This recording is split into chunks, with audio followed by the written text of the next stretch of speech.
Hello বন্ধুরা, আজকে আমি চলে এলাম একেবারে খাবার টেবিলের ভিডিও নিয়ে। আমি আজকে রান্নাঘরে বেশি সময় দিইনি, শুধু একটু ভাত, ওল ভাতে আর ডিম সেদ্ধ করেছিলাম। আর মেয়েটা বললো মা ডিম সেদ্ধ খাবো না, তাই একটা পোচও দিয়ে দিয়েছিলাম।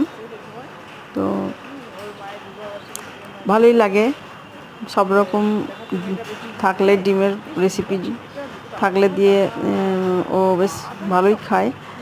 আর আজকে আমি ওকে দিয়েছি সঙ্গে পটলের দোরমা, ওটা আমার ছিল কালকে তৈরি করা, তো বেশি কিছু ওই জন্য আমার করতে হয়নি। এই দিয়েই ভাত খাওয়া হয়ে গেছিলো। দেখুন, মেয়েটাকে ভাতটা সার্ভ করে দিয়েছিলাম আর আমিও পরে খেতে বসেছিলাম। আজকে আমি একসঙ্গে খাইনি, ও তাড়াতাড়ি খেতে দিয়ে দিয়েছিলাম। থ্যাংক ইউ ভিডিওটা দেখার জন্য। ভিডিওটা ভালো লাগলে লাইক করবেন, ভালো থাকবেন।